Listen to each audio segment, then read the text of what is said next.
Hello बच्चों, आज मैं रुचि सागर आपके सामने दोबारा से प्रस्तुत हूँ शिकर्स द लर्निंग ऐप पर। हम है तो मुमकिन है। आज 2017 का हम बायोलॉजी का पेपर डिस्कस करेंगे।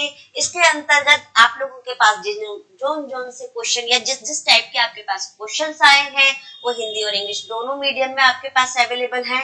यहाँ पर जो हमारा फर्स्ट क्वेश्चन है वो क्या है बच्चों? तंतु तंतु बने होते हैं। Spindle fibres are made up. Spindle fibres कहाँ है, कहाँ बनते हैं, कैसे बनते हैं, ये सबसे इम्पोर्टेंट बात। पहली बात तो ये है कि स्पिंडल फाइबर्स बनते कहाँ है। स्पिंडल फाइबर्स आपके पास बनते हैं या जहाँ बनना स्टार्ट होते हैं वो कौन सा वाला भाग, कहाँ बनते हैं? सेल डिवीजन में। और जब भी हम सेल डिवीजन की बात करते हैं तो सेल डिवीजन में आपको ये बात बहुत अच्छे से पता है कौन सी फेज में बनेंगे? एम फेज में बनेंगे। एम फेज की भी किस स्टेज में बनते हैं?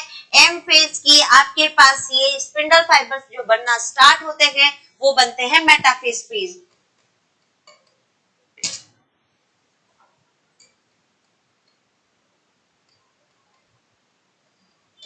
कहाँ बनते हैं? मेटाफेज स्टेज में। और मेटाफेज स्टेज में इन स्पिंडल फाइबर्स का काम क्या होता है? इन स्पिंडल फाइबर्स का काम होता है यानी कि आपके गुणसूत्र जो होते हैं उनको कहां पर? मिड वाली लाइन पर यानी कि बीच में इक्वेटर पर क्या करवाना होता है? अरेंज करवाना इनका काम होता है। तो यहाँ पर आपके पास में तंतु तंतु, अब आपके पास इनका काम तो हमने बता दिया, पर ये खुद किसके बनते हैं? ये खुद जो बनते हैं वो बनते हैं फ्लैजिनिन प्रोटीन के नहीं, एक्टिन प्रोटीन के नहीं, मायोसिन प्रोटीन के नहीं। ये दोनों के दोनों प्रोटीन्स आपको मसल्स में देखने के लिए मिलती है। फ्लैजिनिन प्रोटीन कोई प्रोटीन नहीं है। आपके पास एक ही प्रोटीन आती है, वो कौन सी होती है? Tubulin protein. और इसका आंसर आता है आपके पास में सेकंड नंबर का। ठीक, सेकंड क्वेश्चन आपके पास में आता है ये। सेकंड क्वेश्चन में क्या है आपके पास में कि 60S rRNA पाए जाते हैं। आप सबको बहुत अच्छे से पता है कि 60S rRNA is located in, यहाँ ध्यान से सुनिएगा, 60S rRNA पहली बात तो ये है कि आरएनए का काम क्या है? प्रोटीन फॉर्मेशन का वर्क करवाना होता है। हम बॉडी में आप देखते हैं, ह्यूमंस में अगर आप देखेंगे तब भी आपको दो टाइप के राइबोसोम्स देखने के लिए मिलते हैं। अब आप ये बोलेंगे मैम ये कैसे पॉसिबल है? दो टाइप के राइबोसोम आपको कैसे देखने के लिए मिल जाएंगे या हमें कैसे देखने के लिए मिल जाएंगे मैम? तो पहली बात तो ये बच्चों ध्यान से सुनिएगा कि कोशिका के दो कोशिकांग, कोशिका के दो कोशिकांग जिन्हें आप कहते हैं माइटोकॉन्ड्रिया और दूसरा जिसे आप कहते हैं हरित लवक, यानी कि जो पादपों में पाया जाता है वो, और जबकि जंतुओं में पाया जाने वाला कौन? माइटोकॉन्ड्रिया। इन दोनों ही कोशिकांगों में आपको 70S टाइप के राइबोसोम दिखाई देते हैं जो कि आपको इंडिकेट करते हैं किसके लिए? प्रोकैरियोटिक कोशिकाओं की तरह। ठीक, जबकि कोशिका के साइटोप्लाज्म में या केंद्रक में आपको जो राइबोसोम दिखाई देते हैं वो होते हैं 80S प्रकार के राइबोसोम। तो ध्यान से सुनिएगा। अब यहाँ पर भी अब आपके पास क्वेश्चन कैसे पुट कर आया, उसने जो ऑप्शन दिए हैं कि मैम आपके पास जो राइबोसोम्स है हमारे पास में, एक तो हो गया मैम 70S टाइप का, दूसरा हो गया मैम हमारे पास में 80S टाइप का। This type of ribosome is present in eukaryotic cells, but this type of ribosomes is only present in prokaryotic cells. But यहाँ ध्यान रखिएगा कि माइटोकॉन्ड्रिया एंड क्लोरोप्लास्ट इन दोनों ही में आपको क्या दिखाई देंगे? 80S type, sorry 70S type के राइबोसोम्स देखने के लिए भी मिलेंगे। अब आपके पास यहाँ अब आप बोलते हैं कि मैम इनकी सब यूनिट कौन कौन सी होती है? इनकी सब यूनिट जो देख लीजिए, इसकी सब यूनिट कौन सी होती है बच्चों? इसकी होती है 50-50S और दूसरी होती है 30S। जबकि इसकी कौन सी सब यूनिट होती है? इसकी होती है आपके पास में 60S और नेक्स्ट आपके पास में होती है 40S। ठीक है, अब ध्यान से सुनिएगा बच्चों, इस 30S सब यूनिट को भी क्या कर दिया जाता है? डिवाइड करते हैं, जो कि आपके पास में कैसी होती है? 16S RNA टाइप की।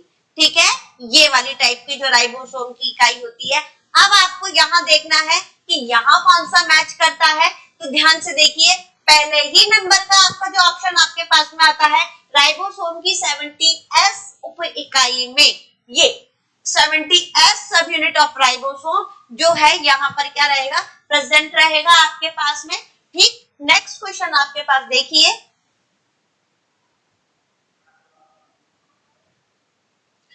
कि ZWZZ प्रकार का लिंग निर्धारण पाया जाता है।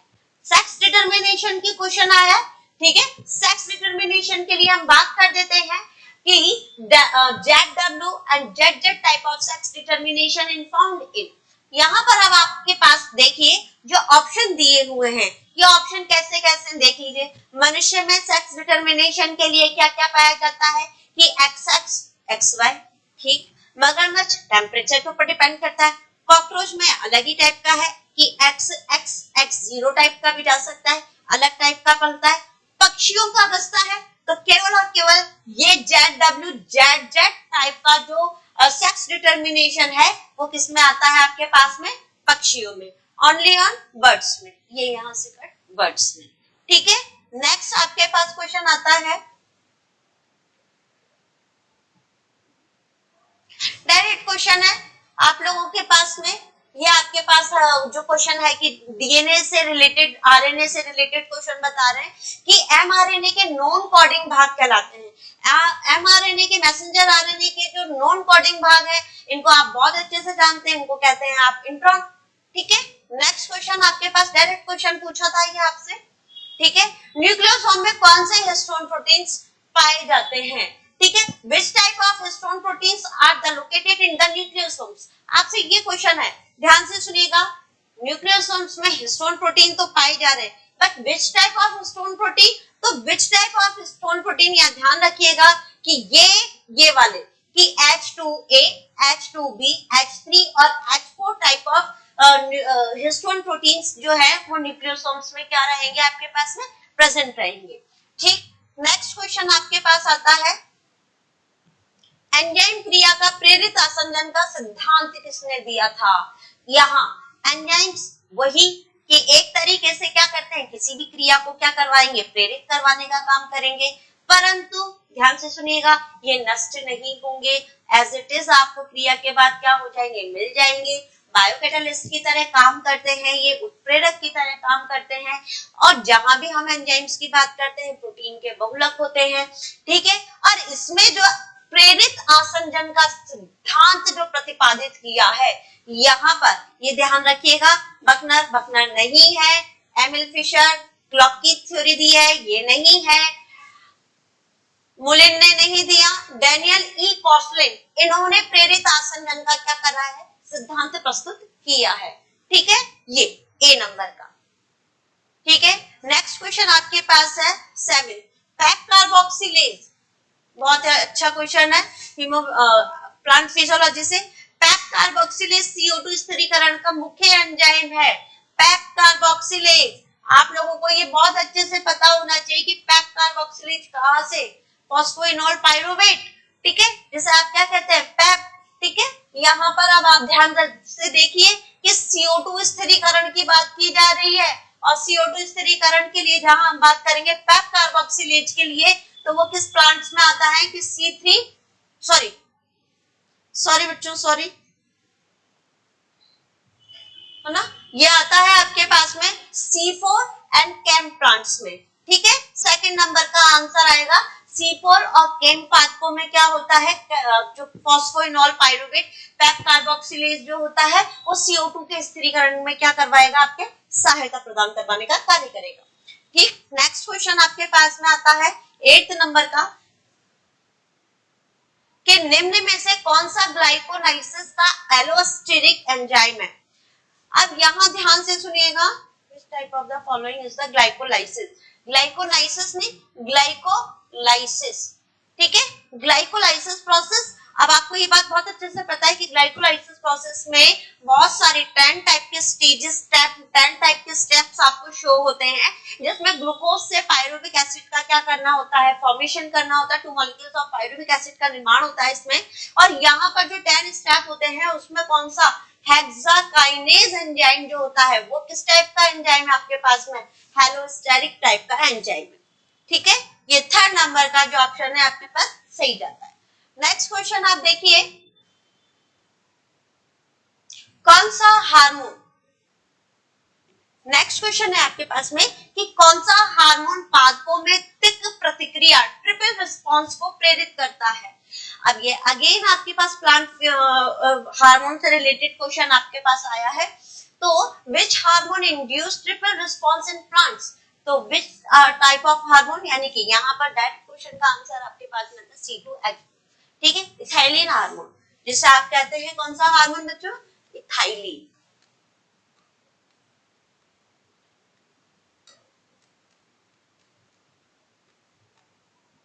ठीक है, ये हार्मोन जो है आपके पास में किस तरीके से, इथिलीन हार्मोन जो है ट्रिपल रिस्पॉन्स के लिए क्या रहेगा, जिम्मेदार हार्मोन होगा। ठीक है, नेक्स्ट क्वेश्चन आपके पास है लाल प्रकाश, फोटोसिंथेसिस प्रोसेस से रिलेटेड क्वेश्चन है कि लाल प्रकाश अवशोषित किया जाता है। लाल प्रकाश इमर्सन इफेक्ट, अब ध्यान से सुनिएगा कि जब भी हम प्रकाश से रिलेटेड या प्लांट क्लोरोफिल से रिलेटेड बात करते हैं तो वहां पर आपको बहुत टाइप के क्या मिलते हैं, पिगमेंट सिस्टम देखने के लिए मिलते हैं, जिसमें एसएससी भी मिलता है और एक मेन पिगमेंट सिस्टम चलता है, जिसमें आपके पास यहाँ ध्यान रखिएगा कि लाल प्रकाश को किसके द्वारा अवशोषित किया जाएगा मेरे बच्चों, ये अवशोषित किया जाता है कि फाइटोक्रोम के निष्क्रिय रूप के द्वारा। ठीक है, निष्क्रिय रूप द्वारा क्या किया जाता है, इसका अवशोषण किया जाता है। क्लियर, अगला देखिए कि भारत में पारिस्थितिकी के जनक है। इकोलॉजी से आपसे डायरेक्ट क्वेश्चन उसने पूछा है कि भारत में पारिस्थितिकी के जनक है। पारिस्थितिकी इकोलॉजी फादर ऑफ, यानी कि इन इंडिया, जहां हम बात कर देते हैं तो हमारे यहाँ पर भारत में सबसे बड़ा जो इकोलॉजी का योगदान रहा है, इकोलॉजी में बहुत बड़ा जो योगदान रहा है वो है प्रोफेसर रामदेव मिश्रा जी का। ठीक है, ये ठीक है, चलिए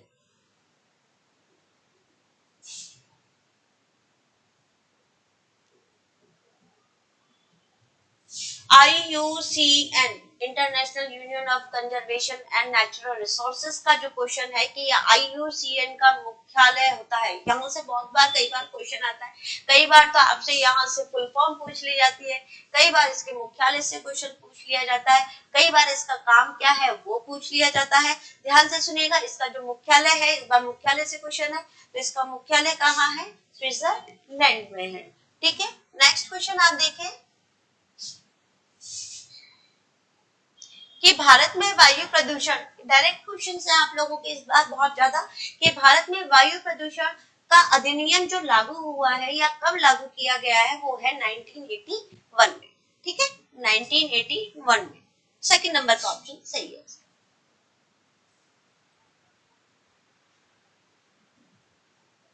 ये क्वेश्चन आप देखिए कि राजस्थान में कौन सी प्रजाति, पादप प्रजाति पूछिए, पादप प्रजाति जो है वो कौन सी है, दुर्लभ है, जिसमें आपके पास में आता है प्रोसोपोसिनेरिया मैंडिफेरा इंडिका केशिया कटेचु। ध्यान से सुनिए, ये बिल्कुल नॉर्मल प्लांट्स के नाम दे रखे, क्लोरोफाइटम बोरीविलियनम, ये वाला जो प्लांट है ये क्या है आपके पास में, दुर्लभ प्रजाति है। या ध्यान से सुनिए, ये बबूल का पेड़ है, प्रोसोपोसिनेरिया आपके पास में किसका है, प्रोसोपोसिनेरिया आंवले का, ठीक है, सॉरी खेजड़ी का, और मैंजिफेरा इंडिका आम का। ठीक है, ये दुर्लभ नहीं है।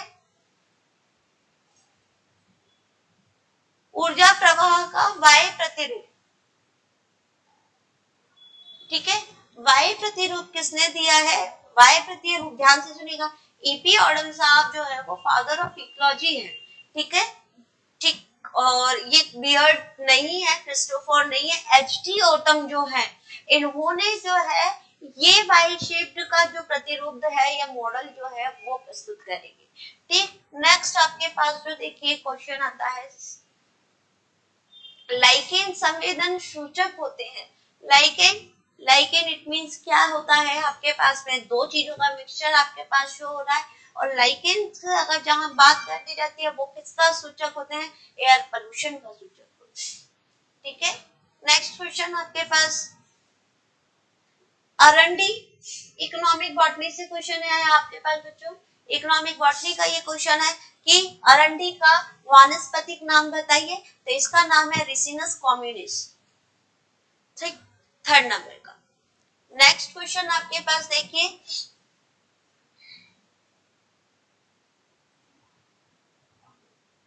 नेक्स्ट क्वेश्चन है आपके पास में हरित पट्टी आंदोलन ग्रीन बेल्ट मूवमेंट जो स्थापित किया है किसके द्वारा? अमृता देवी। अमृता देवी हमारे राजस्थान का है। अमृता देवी ने क्या किया था भाई?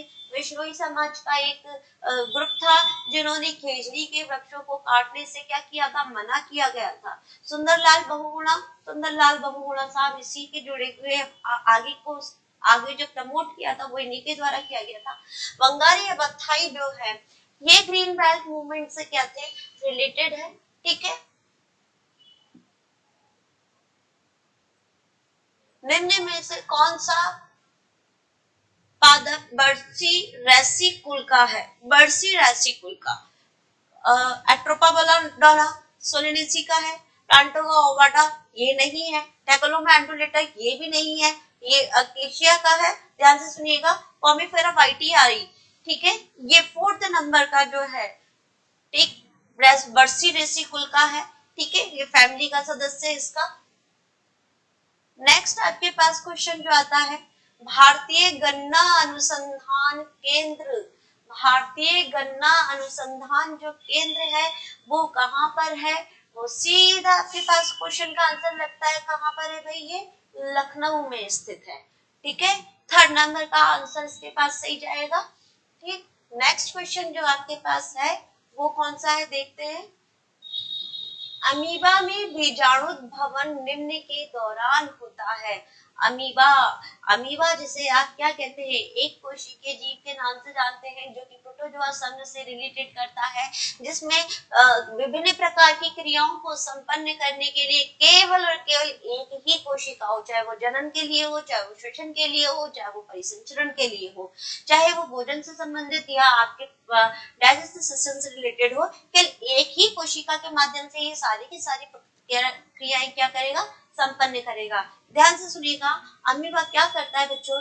ये प्रतिकूल परिस्थितियों में क्या करवाता है? ये कि प्रतिकूल परिस्थितियों में, इसका आंसर है अनफेवरेबल कंडीशन।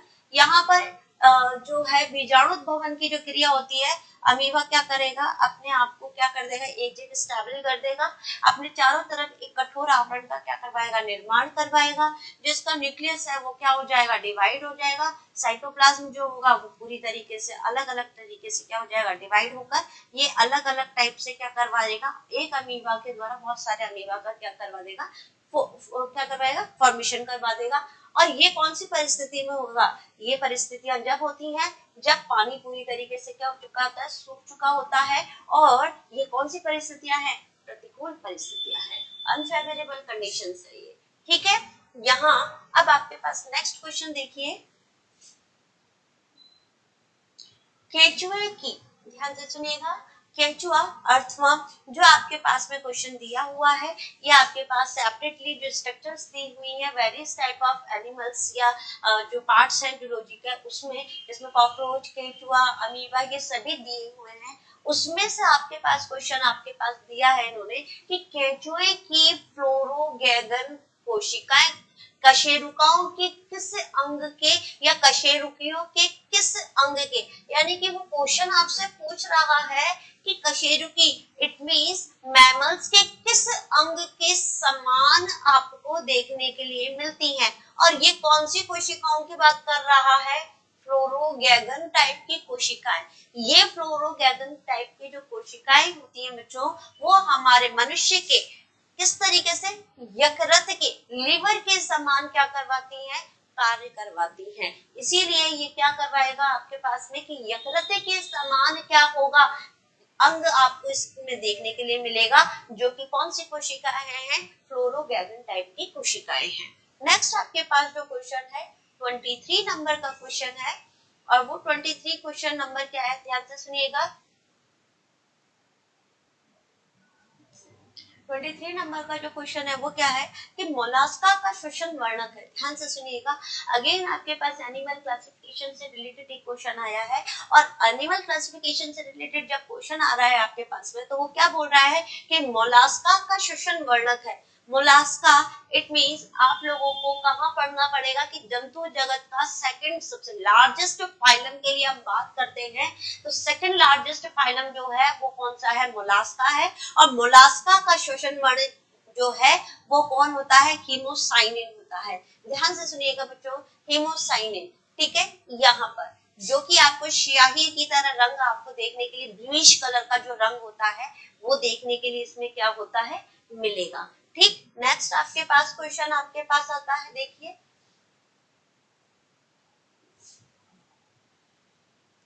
कॉकरोच के दिन के समय दृष्टि होती है।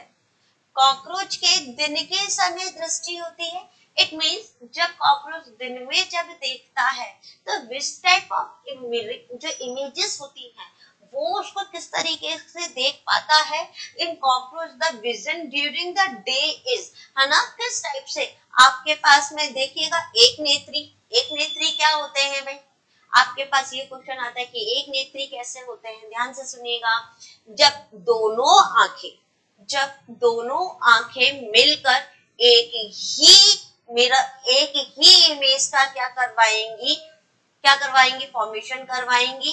तो इसे क्या कहते हैं आप, किस टाइप की इमेज कहते हैं, एक नेत्री प्रकार की कहते हैं। बट दोनों आंखें दो टाइप की मिरर या इमेज का क्या करवाएंगी, फॉर्मेशन करवाएंगी, तो इसे क्या कहते हैं, द्विनेत्री कहते हैं। जिसमें आपके पास यहाँ पर आप देखिएगा, जब भी हम कॉकरोच के लिए हम बात करते हैं तो कॉकरोच जो होता है बहुत सारे इसके जो आईज होती है वो बहुत सारी आईज के सेगमेंट से मिलकर बनी हुई होती है। ठीक है, तो यहाँ पर जो इनका मिरर या जो इमेजेस इनको जो शो होती है दिन के टाइम में वो कैसी होती है, मोजाइक टाइप की इमेज शो होगी। ठीक, नेक्स्ट टाइप का आपके पास जो क्वेश्चन आता है वो नेक्स्ट क्वेश्चन है आपके पास में फैशियोला हेपाटिका। फैशियोला हेपाटिका इट मींस, ध्यान से सुनिएगा, ये फैशियोला हेपाटिका जो है कि संक्रमित अवस्था, ध्यान रखिएगा, संक्रमित, आप लोगों को जीवन चक्र जब पढ़ाया जाता है तो आपको एक जो स्टेज आती है उसकी वो कौन सी होती है, मेरा सर्केरिया, ये स्टेज आपको देखने के लिए मिलती है और यही अवस्था क्या होती है उसकी, संक्रमित अवस्था कहलाती है। ठीक, नेक्स्ट क्वेश्चन आपके पास देखिए, red hairy caterpillar, direct question है आपसे कि जो आपके पास में इंसेक्ट वाला जो पार्ट है, एंटोमोलॉजी का जो पार्ट है उसमें रेड हेयरी कैटरपिलर का वैज्ञानिक नाम है, साइंटिफिक नेम आपसे डायरेक्ट पूछ लिया तो इसका नाम है एमास्कटा एम्बिस्टिगा। ठीक है, नेक्स्ट क्वेश्चन आपके पास 4 नंबर का ऑप्शन सही आता है बच्चों, है ना। 27 नंबर का जो क्वेश्चन है वो कौन सा है, ये है आपके पास, देखिए भाई ये दो क्वेश्चन है, एक ही क्वेश्चन दो पेज पर डिवाइड हो रहा है, ध्यान रखिएगा। ठीक है, यहाँ पर क्वेश्चन क्या है, दीमक का आहार नाल में कौन सी कशाभिक्रियाएं पाई जाती हैं जो सूखी लकड़ी का पाचन करते हैं। दीमक की आहार नाल में क्या पाया जा रहा है जिसकी वजह से वो क्या कर जाती है, सूखी लकड़ियों का भी क्या करवा जाती है, पाचन करवा जाती है। तो ध्यान रखिएगा, ट्राइकोनिम्स नामक जो स्ट्रक्चर होती है वो दीमक में क्या होती है, पाई जाती है, जो कि क्या करवाती है, सूखी लकड़ी के डाइजेशन में क्या करवाएगी, हेल्प करवाने का काम करवाएगी। नेक्स्ट आपके पास क्वेश्चन जो आता है वो आता है LD50। ठीक है, LD50 की इकाई क्या है, अब आपसे यहाँ पर यूनिट पूछी है उसने। अब LD50 की जो इकाई होती है वो क्या है, मिलीग्राम जंतु शरीर का वजन ग्राम में। ठीक, सेकंड ऑप्शन है ग्राम प्रति जंतु शरीर का वजन ग्राम में, किलोग्राम जंतु शरीर का वजन ग्राम में, मिलीग्राम जंतु शरीर का वजन किलोग्राम में।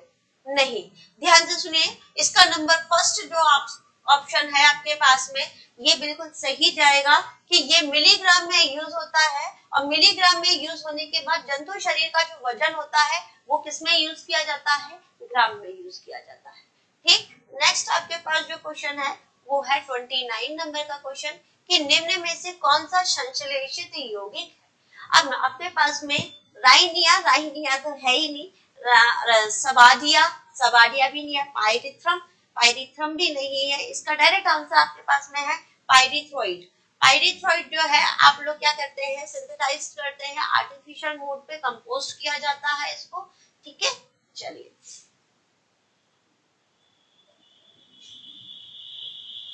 कीटनाशक जो पौधों के हानिकारक जीवों के नियंत्रण में उपयोग किए जाते हैं। ध्यान रखिएगा कि कीटनाशक pesticide used to control plant pest are called, ध्यान से सुनिएगा, इन्हें आप क्या कहते हैं? ऐसे जो आप केमिकल्स यूज कर रहे हैं जो कि किसी भी प्लांट पर क्या करवा रहे हैं, कीटों को या इंसेक्ट्स को डेवलप होने से रोकने का क्या करवाएंगे, काम करवाएंगे, या उनको कंट्रोल करने का क्या करेंगे, कार्य करेंगे। ये क्या कहलाते हैं? ये कहलाते हैं आपके पास में टॉक्सिसाइड नहीं है भाई, देखो वीडीसाइड, वीडी एजेंट खरपतवार नाशी होते हैं, वो नहीं है। फफूंद फंजीसाइड्स नहीं है, ये ध्यान रखिएगा। ये कहलाते हैं शाक, ये कहलाते हैं आपके पास में शाकनाशी, जिसे आप क्या कहते हैं, हर्बिसाइड्स कहते हैं। क्लियर? नेक्स्ट आपके पास जो क्वेश्चन है, ध्यान से सुने बच्चों, कीटों के कल्चरल नियंत्रण में शामिल है। कीटों के कल्चरल नियंत्रण, कल्चरल, अब देखिए cultural control on the insect include which of the following, ठीक है, जिसमें फसल चक्र अगर कंटिन्यू हम चेंज करते रहेंगे तो एक ही टाइप के या वेरियस जो है, एक ही टाइप का जो कीट है वो दोबारा उसको क्या नहीं मिल पाएगा, वो उसका एक इन्वायरमेंट क्रिएट नहीं हो पाएगा, इन्वायरमेंट क्रिएट नहीं हो पाएगा तो वो क्या हो जाएगा, अलग हो जाएगा, ठीक है, या सेपरेट हो जाएगा, या वहां से क्या हो जाएगा, खत्म हो जाएगा। जुताई प्रक्रिया ढंग से अच्छे से जुताई करेंगे आप तो क्या होगा, जो जितनी भी उसमें ऑक्सीजन लेवल है वो अच्छे से होगी, वो प्रॉपर तरीके से हो जाएगी, तो वहां पर भी कीटों का कल्चरल क्या हो जाएगा, डायरेक्ट या इनडायरेक्ट फॉर्म में इफेक्टेड होगा। प्रतिरोधी या सहनशील किस्में, ऐसी प्लांट्स के जो बीज जो है, इस तरीके के रेसिस्टेंस प्लांट्स के बीजों का हम लोग क्या करवाएंगे, रोपण करवाएंगे, जो कि इस टाइप के या किसी भी टाइप के इंसेक्ट्स के थ्रू क्या हो जाती है, अफेक्टेड होते हैं, वो सारे के सारे इस टाइप के बीज यूज करेंगे तो आपकी जो फसल जो है वो क्या हो जाएंगी, उसके लिए सस्टेन हो जाएंगी, प्रॉपर हो जाएंगी, प्रतिरोधी हो जाएंगी, ठीक है। तो ये चारों, ये तीनों ही ऑप्शंस आपके पास में क्या है बच्चों, सही है। तो इसका ऑप्शन नंबर 4 जो है आंसर सही आएगा ऑल, ठीक है। नेक्स्ट क्वेश्चन आपके पास में आता है 32 नंबर का जो क्वेश्चन है, 32 नंबर का जो क्वेश्चन है वो ध्यान से देखें बच्चों, क्या है, IPM, ठीक है। इसका अभिप्राय क्या होता है, integrated pest manufacturers, integrated plant manufacturers, integrated plant management, integrated pest management. देखिए IPM जो है वो किससे रिलेटेड है, इंटीग्रेटेड पेस्ट मैनेजमेंट से रिलेटेड है, ठीक है। 4th नंबर का जो आंसर है इसका क्या रहेगा, सही रहेगा। नेक्स्ट आपके पास जो क्वेश्चन है,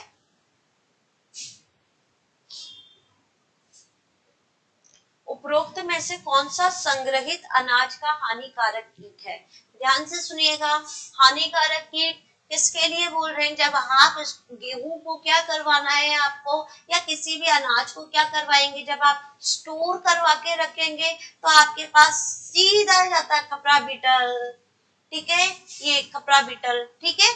चलिए नेक्स्ट आपके पास क्वेश्चन आता है स्टोर फूड में, है ना, व्हाइट क्रब की नुकसान पहुंचाने वाली अवस्था, व्हाइट क्रब, ठीक है, सफेद लट जिसे आप कहते हैं, और ये व्हाइट क्रब की नुकसान पहुंचाने वाली जो अवस्था उसकी है वो होती है उसकी क्रब व वयस्क अवस्था, ठीक है। ये 3rd नंबर का जो है एडल्ट एंड क्रब जो फेज होती है उसकी, वो क्या रहती है आपके पास में, इसका आंसर आएगा, ठीक है।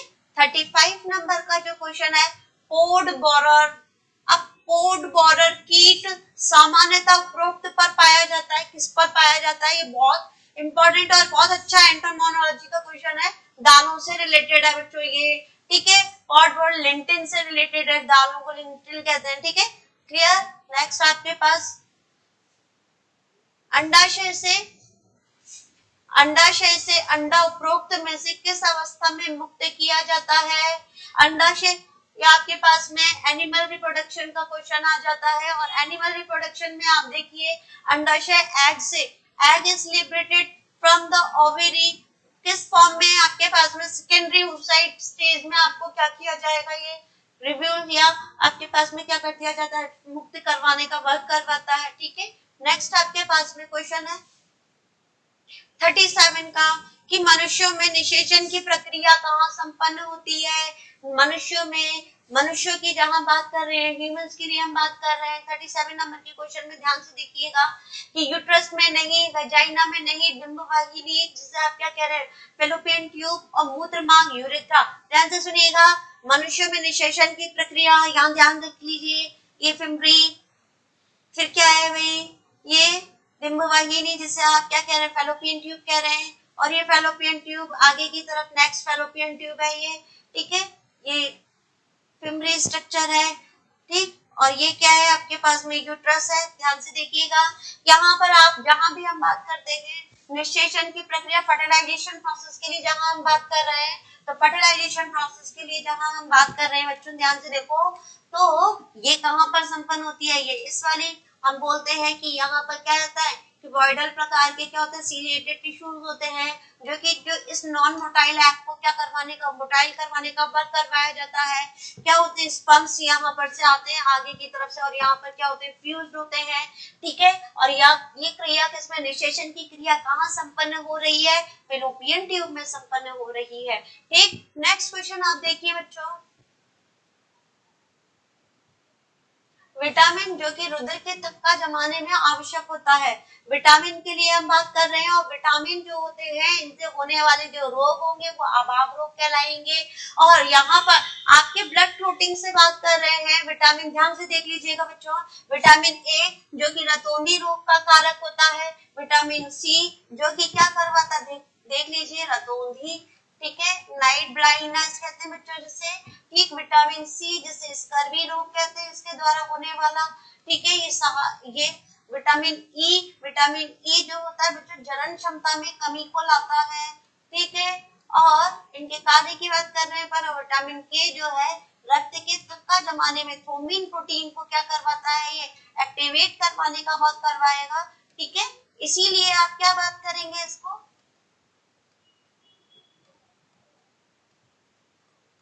रक्त के थक्का जमाने से क्या रहेगा, ये संबंधित रहेगा। तो इसका आंसर क्या आएगा, विटामिन के, ठीक है।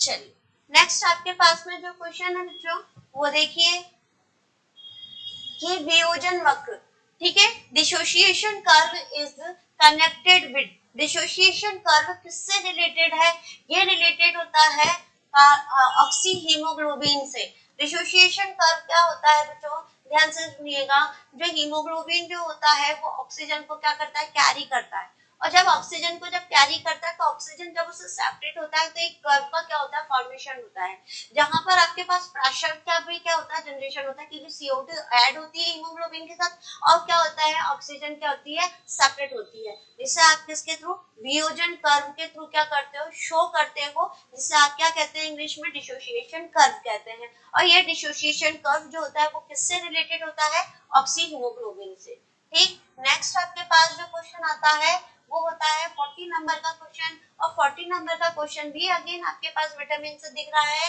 और इसमें लिखा हुआ है कि एस्कॉर्बिक अम्ल निम्न में से विटामिन है। एस्कॉर्बिक एसिड आपसे आपसे यहाँ पे विटामिन के क्या पूछे हैं आपके पास में, यहाँ आपसे पूछे हैं, उसमें जो उनके रासायनिक नाम जो है वो केमिकल्स नेम जो है वो आपसे पूछ रहा है। ध्यान से सुनिए, vitamin D, calciferol, vitamin B जो है, विटामिन बी जो है बी कॉम्प्लेक्स के रूप में होता है, ठीक है। विटामिन ए जो है आपके पास में किसके, रतौंधी रोग से रिलेटेड है, और रेटिनॉल से बात कर दी जाती है। ध्यान से सुनिएगा, आप लोग देखिए, ये रेटिनॉल है, ठीक है। विटामिन बी जो है बी कॉम्प्लेक्स के रूप में है, विटामिन डी जो है कैल्सीफेरॉल के रूप में है,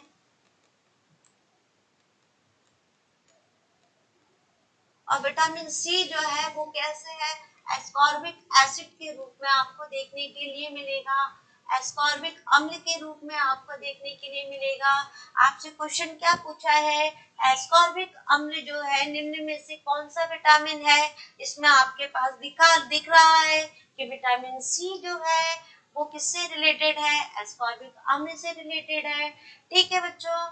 आज देखिए इसी के साथ आज आप लोगों के पास 40 क्वेश्चन क्या होते हैं, सॉल्व होते हैं 2017 के जेट के एग्जाम्स के। नेक्स्ट टाइम दोबारा मिलेंगे नेक्स्ट पेपर के साथ में चिल्ड्रंस। हमेशा इस चैप्टर्स को या इन टाइप के पेपर्स को शेयर करते रहें।